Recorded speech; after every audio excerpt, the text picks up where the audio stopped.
Good evening, everyone. Thanks so much for being here. My name is Elizabeth, the Education Coordinator for Marlene's Market and Deli.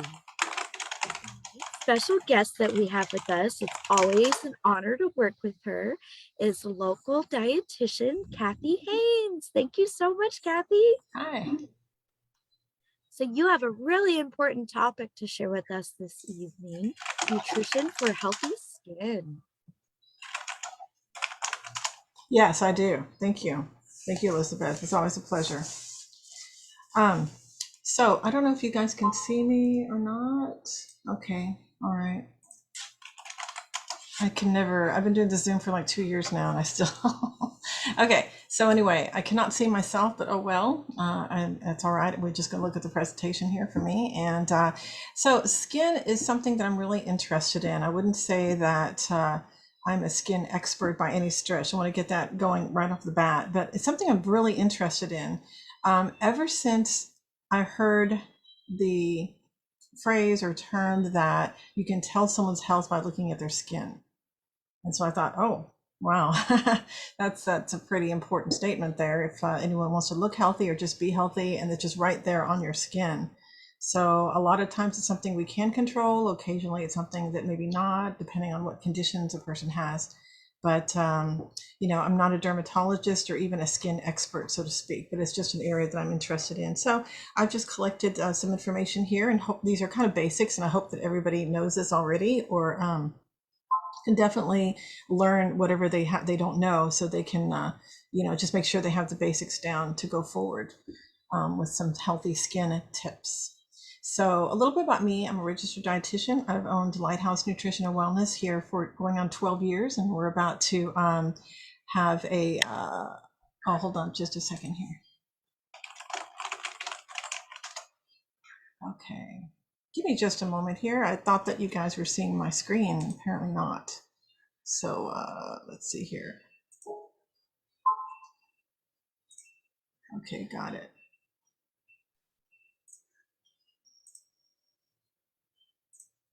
Okay, so are we better?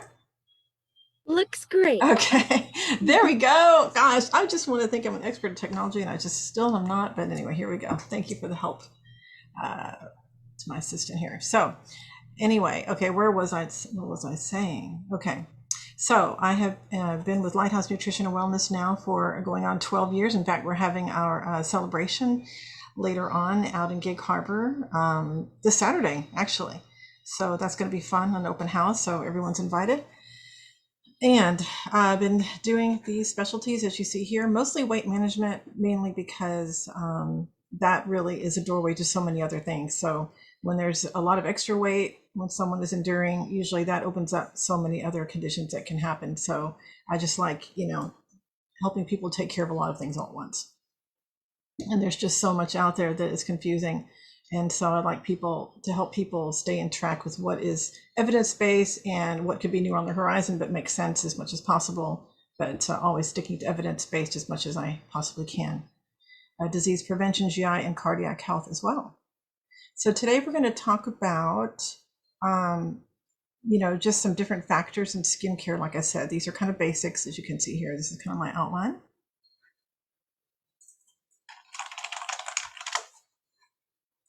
And the first thing I want to talk about is vitamin C. I think everybody now has heard about vitamin C and how you need to make sure you have to keep that up on your diet. It's always easier to follow recommendations, I think, if you understand why that's important. So the vitamin C is found in a lot of fruits and vegetables, and I think a lot of us know that as well. But basically, it is extremely essential in collagen formation. And collagen is a protein that literally makes up not only our skin, but connective tissue, tendons, bones, and cartilage. So the thing is that is super important. A sideline note is that, well, I'll get to that later, but anyway. So as you can see, the RDA here is 90 milligrams a day for men and 75 for women. And it kind of depends on what's going on with you at the time. If there are things that you're healing from, that could be more, but that's just in general. So as you can see here, we have some different fruit and vegetable sources, and that is not too hard to do in their diet usually. I do get concerned with a lot of the nutritional recommendations that there's a lot of things we have to keep up with, a lot of nutrients. And what can happen is that I hear a lot of people, especially with, it could be anything from intermittent fasting to keto to any of these diets that are out there. They can work for some people in different ways, but in general, the overall message I like to say is that it's just hard to get in all the nutrients one needs in a day by restricting too much. So what I'd like to rather see is people getting rid of things that they don't really need in their diet and just eating more normally. More normally means like just, what you've always heard, breakfast, lunch, dinner, a snack maybe, and just to have a more balanced intake throughout the day. That way you get in the nutrients. So 90 milligrams, 75 is not really hard, as you can see, with all these different fruits and vegetables. Just one medium orange is already 70 right there. A kiwi is pretty good. Just all of these. So just having that throughout the day, you can pretty much be sure you're going to get enough vitamin C. That's not too hard. So vitamin C is, it's just really essential for collagen formation of the skin.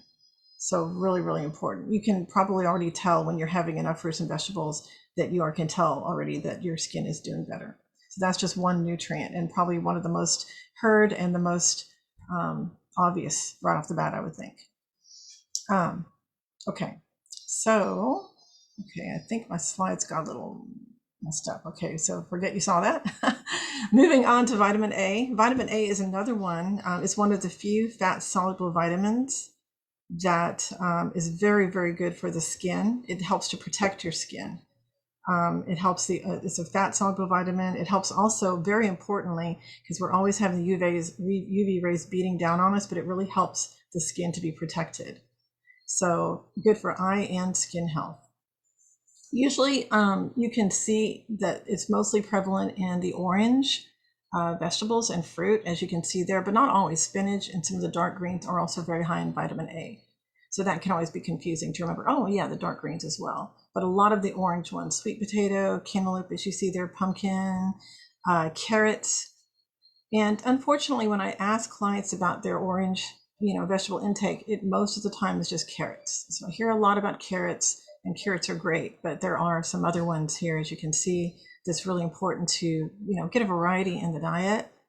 I hear a lot about sweet potatoes too, so that's probably the second one I hear about too. And it's just important to really explore recipes and find out how to get some of these other foods in, because the different foods have other properties in them. So for example, cantaloupe would have something that the carrots wouldn't have, like a lot more vitamin C, for example. And so things like that. Some might have more fiber than even carrots. So things like that. A spinach, for example, has iron, and the carrots don't have very much iron. So they all work together. And, to have a wide variety of diet, they say eat a rainbow. So I'm a big believer in eating a rainbow, because let's put it this way,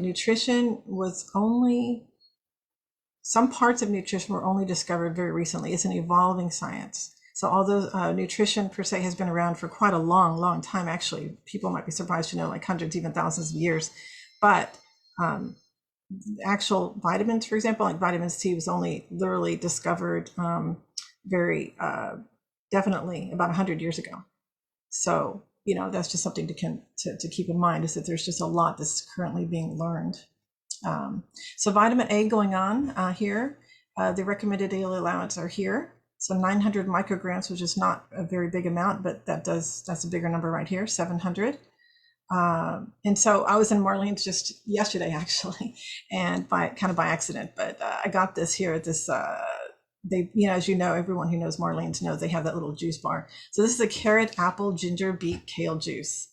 And it was actually sweet and tasted good with absolutely no sugar added to it. And so it was very nice. And it was just nice to know that there was a lot of vitamin A in that. So I wanted to include that in this presentation. So that's that. Another one I'd like to talk about is omega-3s. So omega-3s are a very, very big area of nutrition science right now. A lot of controversy around about what it can and can't do. Overall, it seems to lean towards it does quite a lot overall for all kinds of things, including skin.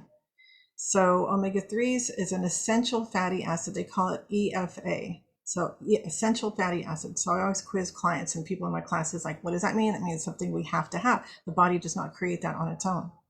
So what it does is it can really help the skin a lot. It helps pad the thickness of it and just gives that overall nice glow and sheen because it is a fat itself, a healthy form of that. A lot of the studies pointing towards heart health, joint health as well, and other things, brain health especially. So there are three general types that are focused on a lot: DHA, EPA, and ALA. And the EPA, DHA sources are, as you see here, like seafood. Like number one would be salmon, and then tuna, shrimp. And for those who don't want to eat those things at all, there's also vegan sources from algae and algae supplements. Unfortunately, we can't just walk into a grocery store and pick up our algae these days, so supplementation will probably be the next best bet for vegans out there or vegetarians. And ALA sources are walnut, flax, chia, and a smattering inside other foods. But there's also a conversion rate that it can be converted to the other types, but it's kind of low as we know it right now.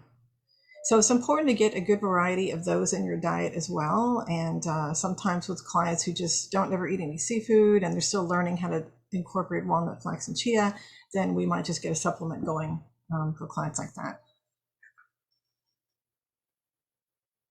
Okay, so vitamin E is a fat-soluble vitamin that is known greatly for anti-inflammatory properties, also very, very beneficial for the skin. And so usually that is found in nuts, seeds, avocado, and a variety of vegetables as well. Unfortunately, with a lot of people trying to lose weight, they tell me very frequently that they don't think they can have nuts and seeds in their diet because of the calories that come along with them. But I don't have it here on the slides, but nuts and seeds are just full of just a huge array of nutrition. It's just a huge list. It would fill up the screen. So you have to think, like, what are you getting for the calories? So I would not be concerned. I would be thinking more along the lines of, skipping the potato chips and including the nuts and seeds instead, or, skipping out on a soda or whatever else is in the diet that's not helpful and incorporating those instead. And it's a whole nother topic. I feel myself veering back towards weight management, but on another note, nuts and seeds have a high thermogenic effect. So basically the body has to burn a lot of calories to process those, including all the chewing you have to do to even get through the nuts and seeds. So again, it's just, they found that there's not a major weight gain with that if you're incorporating it correctly in your diet. But anyway, I just want to throw that in. It's a side note to, it's a plug to eat our nuts and seeds. Avocado is considered not only a fruit, but a fat as well in nutrition school, but still full of that vitamin E, potassium, many other things. So I probably wouldn't eat the whole avocado, but just a good portion would be very beneficial for skin health as well as many other things in the body. Hydration is so obvious, but so overlooked. And one of the biggest issues I see with my clients is getting enough liquids in. That is very, very critical, not only for hydration of the skin, but for all over the body. Another thing I was going to say earlier that I'd like to throw in now is that when people think of the skin, they think of, the face and the outer parts of the body, but a lot of the nutrients that can help the skin that you think of when you see a person, it's also helping all the membranes inside of you as well, just all the membranes, the tissues of the entire body. So for example, vitamin C might be helping your skin look great, and but the thing is, it's also helping the inside as well. So all the membranes and the quote skin inside your body as well. So that's something that's definitely important to keep in mind. On a side note, with COVID being rampant right now and all the variants that are, kicking our butts, even though we've been vaccinated and boosted and all that, because there are other variants now, vitamin C is one of the frontline nutrients that can help. I'm not going to say anything about curing or preventing, but it can definitely help to prevent the onset of that or acquiring that or definitely prevent from having a severe case of it for sure, as well as those other things. Because again, it just helps the integrity of the skin to be, integrous and firm and in good shape the way it's supposed to be. So vitamin C can really help that. And as anyone listening who's taken their vitamin C regularly in diet and maybe in supplements too, and found they've never gotten a cold for several years doing that, would probably be agreeing with me right now. So, and there are studies out there as well that I don't have included here today, but it is that way. So hydration, obvious but so overlooked. There are different recommendations for how much hydration to get. The general quick and dirty rule is about half your body weight. So if you're 200 pounds, it'd be about 100 ounces and so forth. The recommendations vary. One that I like to use is NASM's. They train personal trainers out there, and I like it because there's a lot of specifics here. Basically, men around 3 liters a day, and this is from all fluid sources. So, I'm always telling clients, oh, you drank 2 cups of coffee. Well, include that too. So it's just all fluids. Oh, you had that pho at the Vietnamese restaurant. That's included. Your orange juice, whatever it is, those are all included. So for men, roughly around 100 ounces a day. If it's hot outside, or if you are trying to lose weight, even more. So on top of that. In women too, as you can see, around 70 ounces or more. And more again, if you're trying to lose weight or the weather is hot and things like that. Okay, so here we're talking about the gut biome, and I wasn't going to get into the gut biome too much. I saw it was in the description, so I thought, oh well, just the gut biome is a huge topic in nutritional health right now, and actually in all of medical health, I think, really. The gut biome is the accumulation of the trillions of bacterial cells in our gut. And so a long time ago, we used to think, okay, that was just something for determining if it was going to be a smelly visit to the bathroom or not, basically, things like that. But that's not the case. They found out that the gut biome, those bacteria we thought weren't doing very much, does a lot. And they're also finding that the health of that gut biome directly impacts our health, and then vice versa, both ways. And it's just a whole nother very, very good topic that I'm sure other people here at Marlene are presenting on. It is a whole nother topic. But basically for this is that many skin diseases can also stem from that altered gut microbiome, as you can see here. And so there's actually a certain kind of biome on the skin itself. So in a way, it makes me shudder to think of all the different fragrances or different things we use. And I'm not going to get off topic here, but so many things we put on the biome on the outside of our skin that could be disrupting that biome as well. But again, not out of my area, not for this discussion whatsoever, but just to let you know that there are all these bacteria strains that they're really studying right now that can do all kinds of things. And so that dysbiosis in the skin and the gut biome can be altered with can be associated with many different kinds of conditions. And so that's something we definitely want to keep an eye on. I like to think of the gut biome as a garden that you plant things in. So picture a person lying down and there's this garden literally growing out of their belly. So, I mean, it's a good picture I like to have in my head, because what you put into that gut biome is going to be, kind of what happens to you, basically. So I teach this class over at a drug recovery center, and I'm always telling them, be careful what you put into that. Like even drugs and alcohol will affect that gut biome, and it's going to affect you back. There's even an axis, to the brain from the gut called the gut-brain axis. And so there's talk that a disturbed gut biome will cause depression, anxiety, and all kinds of other things. So basically, the gut biome can also affect the skin. The skin can affect the biome. And I think more, in my opinion, since it's not my area, but I think the gut biome can definitely affect the skin quite a lot. So we have to just definitely be careful what we put into our gut biome. And it's just a very good way to remember to eat healthfully. It's just that picture that I was mentioning. And so what does the gut biome like to eat? That is a great variety of fibrous plant-based foods in general. So that's what the gut bacteria like to feed on and how they proliferate, and the good bacteria win out over the bad, which would be, if it was the other way around, a gut dysbiosis situation. So just a few examples of what could be caused by a dysfunctional gut biome, which is, by the way, tied to our immune system. A lot of our immune system is in our gut as well. So that is very important. So these are just a few of the things that could be happening from a dysbiosis situation. So that's something to definitely, and this is just a short list. I'm sure there are more. I mean, this is just a new area. Just like there's so many sub topics of nutrition that are being explored right now. There's nutritional psychiatry, there's a gut biome, there's just so much. So just something definitely to keep an eye on. So I've often asked a lot of times, is it okay just to get all this from supplements? Well, let's go back to what I said earlier, that nutrition is only a science that has been evolving, and only parts of it, discovered recently. So with that said, supplements can definitely be helpful, and I'm definitely not saying we should never have supplements. But if we don't know a whole lot about what's in our food, of all the benefits or why food is so important, if we don't know that, should we rely only on supplements or mostly on supplements? I definitely say no. I definitely say no. So in addition, there are dangers from taking a lot of supplements without a health professional monitoring that and just letting them know what you're on. Just for example here, a few examples.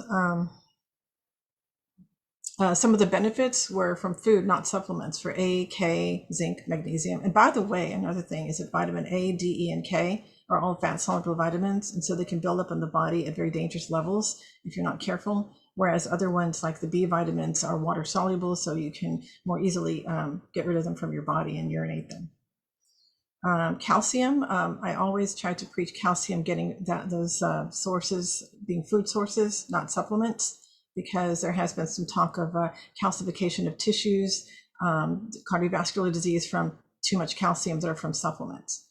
So, instead of just like, moaning and groaning, oh, I don't want to eat my collard greens or, whatever, that have a good amount of calcium in them, I'd like to just train my clients on how to get those things into your diet in a way that you would enjoy, and try to get the calcium from the diet as much as possible. So, this is just a few things to explain why supplements and just in general are just not good to be relied on for good nutrition. So then what do we do? How do we make eating healthier better for not only good health, but a good skin as well? Is just basically to get a very good variety of fruits and vegetables, lean proteins and calcium sources all throughout the day from different sources. And so my favorite graphic to use, and I use with my clients all the time, there are many of them out there, but one of them is Harvard's here. And so just basically to make sure that vegetables and fruit, and preferably not the same ones all the time, but just diversifying, are at least half your plate. If you're trying to lose weight as well, it might teeter over and be most of the plate on some meals, but in general, half the plate. And then you have your whole grains and then lean protein sources. And there are vegetarian and vegan versions of this plate out there that you can find online fairly easily. And Bastyr has a good one too. And there are many other of my plates that are out there. I wish this one mentioned calcium and it doesn't, but calcium is something to kind of keep in mind. And I think they're assuming here that it would be mostly here for the calcium, because they changed the original my plate had dairy right here. Okay, so this is just one way to kind of keep in mind how to get all the nutrition you need in, not only for a healthy body, but for great looking skin. That will definitely, when you're healthy on the inside, your skin will reflect that on the outside as well. Sensitivities is another area I've seen really get improved when people locate those food sensitivities and they eradicate them, especially with the LEAP MRT that we have, that me and other dietitians have used with great success for all kinds of conditions. I've had a few clients report that their skin really cleared up greatly and they were very happy after doing this, because one thing to keep in mind that I love about the LEAP MRT is that we have it's in the thousands.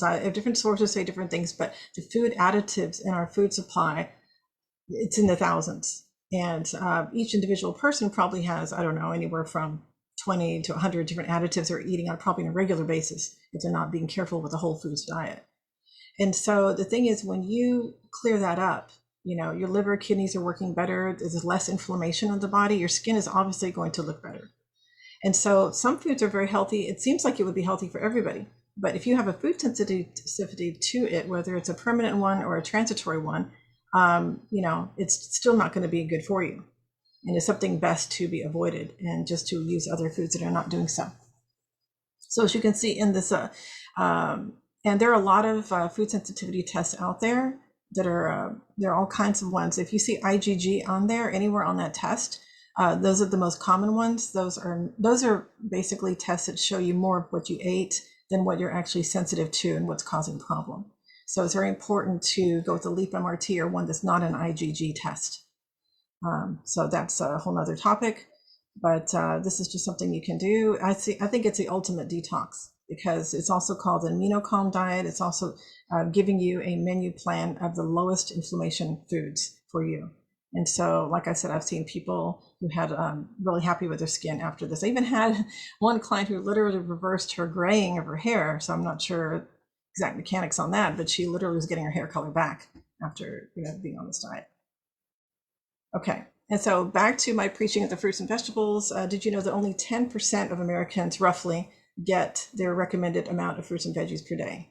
So if you want to be in that winning minority, for women, that would be 1.5 cups to 2.5 cups of vegetables each day, and men 2 to 3.5 there, depending on your size and how busy, how active you are, and things like that. Okay, so I'm not ready to conclude yet, so I'm going to go back to that page that I skipped earlier. Thank you for your patience on that. Okay, so some things that we also have to consider are what to avoid as well. So refined sugar, I have such a love-hate feelings towards that because, I'll fess up right now. I'm a sweet tooth myself. I like sweets. If you put something sweet and brown in front of me, I am definitely in a weakened position. AKA chocolate or chocolate cake, things like that. But refined sugar, unfortunately, doesn't just make you gain weight. It actually breaks down that collagen we talked about that the vitamin C is helping out. So it's just kind of funny because if I hear people eating collagen shakes and doing things like that, but if they're going and having, celebrating with birthday cake or having treats every other day, they're kind of like, counteracting that. So that's not helping. So yeah, we need all the good nutrition. One of my favorite things to do is making nutritional hacks of comfort foods or treats and things like that. So I'm using all kinds of things, like anything from stevia to dates, because dates have tons of nutrition in them along with their sweetening. So just things like that. I like to hack different treats out there to make them healthier at least. But anyway, refined sugar also causes what's called AGEs, or advanced glycation end products.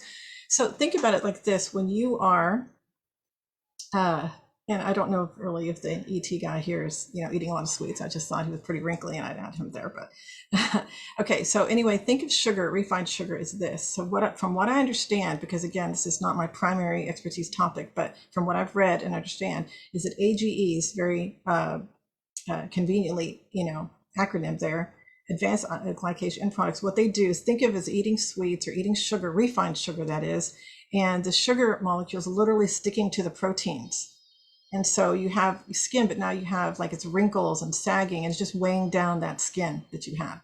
So even me, and a self-acclaimed sweet tooth, over here, that helps me greatly to put the speed bump between me and those sweets. So what will I do? I will just figure out, okay, like, is there a special occasion, or is there another way to do this where I'm not going to have sweets that often? So I try to do those sweets hacks I was talking about, and substituting and things like that. And sometimes you'd be amazed at some of the wonderful desserts and treats that come out of just the main ingredient is fruit. And I'm sure a lot of you attend Marlene's a lot, and you probably already have some good ideas. Your health conscious audience, I'm sure, have. So yeah, another thing is alcohol. That is also usually in general not helpful. There are all kinds of recommendations on that. That's again a whole nother topic, alcohol in general. But the only alcohol that I've seen to be really truly beneficial in any way at all would be maybe a high polyphenol type wine, very red wine, and one that is not consumed super often. Too much alcohol is never good for anybody. So definitely. So reducing alcohol, maybe eliminating alcohol, just trying it out, see how you do. Alcohol and caffeine both can interfere with sleep. And so that's never good, because I did not really make a page for this, but sleep is super important.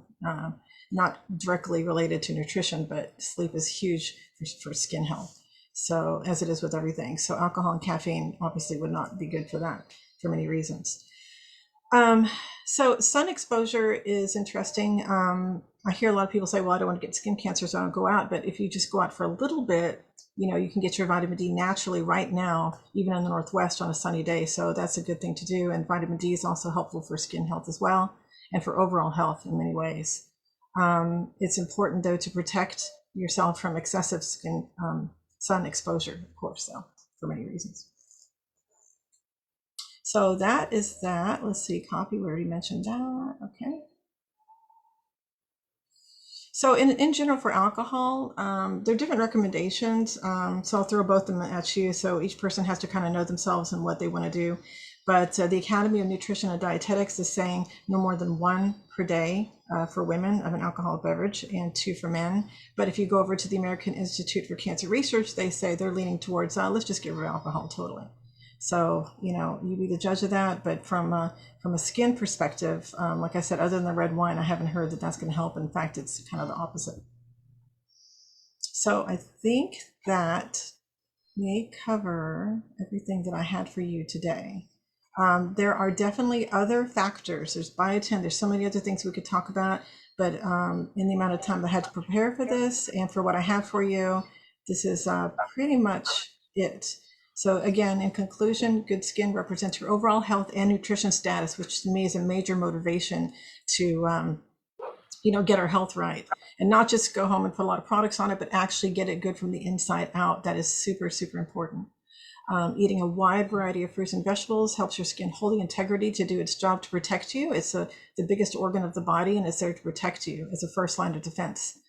Also, avoiding foods and substances we know are not going to be good for us, obviously. Hydration is super important. We went over, what the recommendations, the amounts were for that.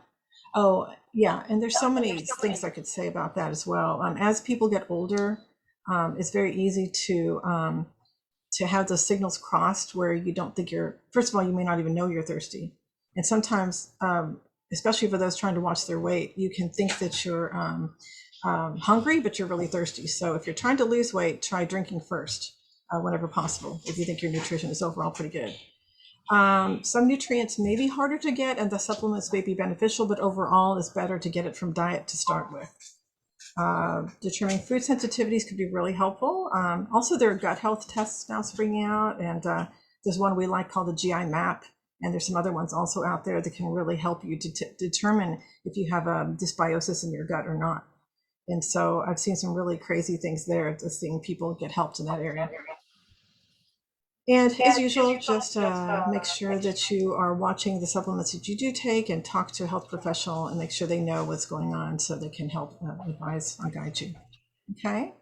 So I've got some references here that you can take a look at later that I got some of the information from. And I would love to see you. If you'd like to give me a call or email me if you have any further questions, I would love to take care of those needs. I'm always trying to help. I just get tremendous joy out of my wonderful clients and the people who come to me, and to know that I'm helping them, and when they're motivated and trying to have a better life, quality of life. And so definitely still have a spot for a few clients. So we also take insurance. A lot of different plans. So just feel free to reach out if you have any questions or would like to know more about our services. Perfect. Thank you so much, Cathy. Thank you, Elizabeth. We do have a quick question in the chat. What are your thoughts on the keto diet that eliminates sugar completely? I think I don't ever like to say anything good about the keto diet, but that's one thing I will say that is positive about it, because there's always a positive and negative to everything in life. Even if the worst things you can think of, there probably can find something positive about it. And so with the keto diet, I would say, and similar diets like that is one thing that they're doing, is they are eliminating pretty much all refined sugar. So that is one advantage that I would see right off the bat to that diet. I don't think that, one thing I would say though is that, and I don't want to go too deep in the amount of time we have here, but we live in an environment and a culture where eliminating that all the time, that's a philosophical question, if you want to really eliminate it all the time or not. Of course, for your health, it's better, but you see everybody else eating around you. Everybody's eating birthday cake. What am I supposed to do? So that's a very personal decision. But I think that anything too extreme is not going to really help us overall. And I think just ways to try to just limit that, those things, like, for example, the refined sugar or whatever it is that you're trying to avoid. I personally, I'm a dietitian, and I don't like the term in moderation. I can figure, but in that area, I just would like to say that maybe sometimes that term can come back up. Definitely. And with like the potential of completely eliminating something from one's diet can have the counter effect of the extreme binging, after getting off a Oh, certain diet yes. too. Oh, exactly. Exactly. Yes. Yes. Yeah, we have seen some clients with eating disorders too. Yeah, and I see it. What's sad is I'm seeing a lot of kids who are coming to me or teenagers and their parents are on these kind of diets and they're learning the wrong things and they're really getting quite confused. And so they say, well, beans, I thought we're not supposed to have that, or we're not supposed to have bread. It's like, well, it depends on what kind of bread we're talking about. Very refined bread, or maybe like in Ezekiel bread or some of the Dave's Killer breads and things like that. Just whole grains. Sprouted bread is another option. So things like that, something to give your body what it needs. Yeah, and finding a healthier alternative to those things that that are deemed, unhealthy, but having a different spin on it. Like for me, I I love ice cream. Okay. So I will at night I'll eat an apple instead, or I get these fruit-based popsicles because it's been hot out and I'm trying to stay cool, but I want, something of a treat, and those seem to be a good replacement other than me grabbing for the chocolate ice cream. Oh yeah, definitely. So what's your favorite recipe that you've been doing at night like that for that? Do you have a Oh recipe yeah. in mind or a product? Yes, I love the Outshine popsicles. Yeah, I've They seen that. have yeah, those are delicious. They have like bits of real fruit in there. The Mhm. coconut and the strawberry one's a really good one. And then I also love doing kind of like overnight oats, but with like yogurt and like do some frozen fruit, and then having that just ready to grab in the Yeah, that fridge. sounds great. Yeah. One of the things I've been liking to do myself personally is that I'll get yogurt and then put different things in it, and instead of the store bought yogurts, and just there's so many interesting things you can put in yogurt, including making sauces out of them and stuff like that. And there's some really good vegan yogurts out there I've heard of lately too that have a fermentation process and are emulating yogurt too. Oh, But yes. Yes, at and, Marlene's we have a couple of staff favorites. I think it's Koyo, and then I think it's called Cocoyo. oh, There's okay, it's coconut there's a milk. couple different, yeah, and they actually have the texture of, you know, dairy-based yogurt, but it's coconut based. Yeah, and you mentioned apple. Do you just eat the apple just au natural, or do you add anything into it, or do anything with it? It's just apple, which is Yes. fine, perfectly fine. Yeah, sometimes I will eat it with some Greek yogurt, and just kind of use it as like a dipping sauce, basically. Oh, okay. Yeah. Yay. Yes, very good stuff. So, yeah, treats can definitely be healthy. I mean, I'm a strong believer of that. Very much so. And yeah, and that stems off to another subtopic, but emotional eating and things like that. I always ask my clients, are they really hungry when they do that? It really helps to actually be hungry, physically hungry before they, have treats. Is one of the things that we examine and focus on in with weight management, especially. Oh, definitely, because you might not realize that an emotion is actually bringing on a behavior, um, unless you're able to have someone support you in that and help you become aware. That's true. That's true. Yes.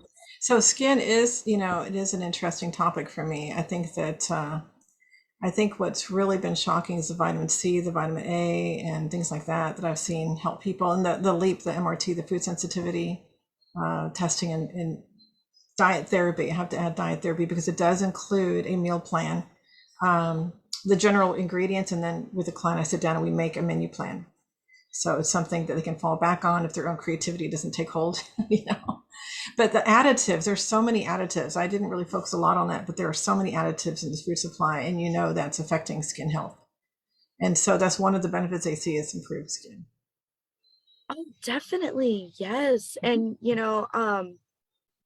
um that's what's so great about this class is because the health of your skin um, is goes deeper than just the surface. You know, it's about what you're getting into your body, but also on your body. And the we had a class earlier this week on allergies, Mhm. and she had mentioned this one website. Hopefully, I could find it. Mhm. Um, it was, oh shoot, where'd it go? It was about products that you can look up any kind of allergens or any kind of chemicals that they, you know, that that you might have a sensitivity to. Mhm. Um, I'll I will find that link and I'll put it in the Facebook Live chat Okay. for those of you watching. I can't seem to find it right now, but yeah, it was a really neato website. Oh, Um, neat. Yeah, I'd like to see that. yeah. Yeah, there was another one too where you can Fujicate. It's another one that you can literally look up different foods and get a score, and it will tell you why it's scored that way. So, like someone the other day was wanting to know what a Red Bull, I think it scored C minus or something. I can't remember what it was right now, Oh but my. things like that. So there's some really interesting tools out there. I need to specify that the Leap MRT is not an allergy test. It's a food sensitivity test. And the number one misunderstanding that we get is thinking that it tests for allergies. So it doesn't test for that pathway. So let's say someone is sure they are allergic to strawberries, for example. And if Leap shows out that, oh, it's okay to have that, that's because it didn't have a sensitivity, but it had an allergy. So we just write that off. So just to clarify that, Oh yes, because you were definitely. mentioning allergies. So. Oh yes, yes. But yes, the MRT is a really great resource for those who Mhm. um are are not certain if they are having a sensitivity, and Yes. they'll be able to find that out. Yes. And they can email you or um give you a call. I believe I put that info in the chat box a couple times. Yes, yes, I did, which is so great because that's a really great resource that you offer to the public, Cathy. Oh, thank you. Yes, it's Yeah. been very successful. Did y'all have any other questions or anything else I could answer for you right now? Any more questions, folks? Well, feel free. Um, I had added your phone number and email address and your website in the chat box and here on Facebook Live. Okay. So for those of you who have questions afterwards, feel free to reach Cathy. We're Yes, just I'll so get back to grateful. each and every person. Aw, that's why you're the best, Cathy. Oh, thank you. You are too, Elizabeth. Aw, shucks. Oh, Aw, Taylor said thank you. Aw, yay. Brad said thank you. Awesome presentation. Oh, thank you guys. Thank you. Thank you, everyone. Well, stay healthy and happy out there. Enjoy that sunshine, and remember to stay hydrated this next week. It's going to be Yes. in the 90s. Oh, okay. Definitely. Definitely have to do that. Well, thank you. Thank you all very much. Thank you, everyone. Take Okay. care. Sure. Bye bye.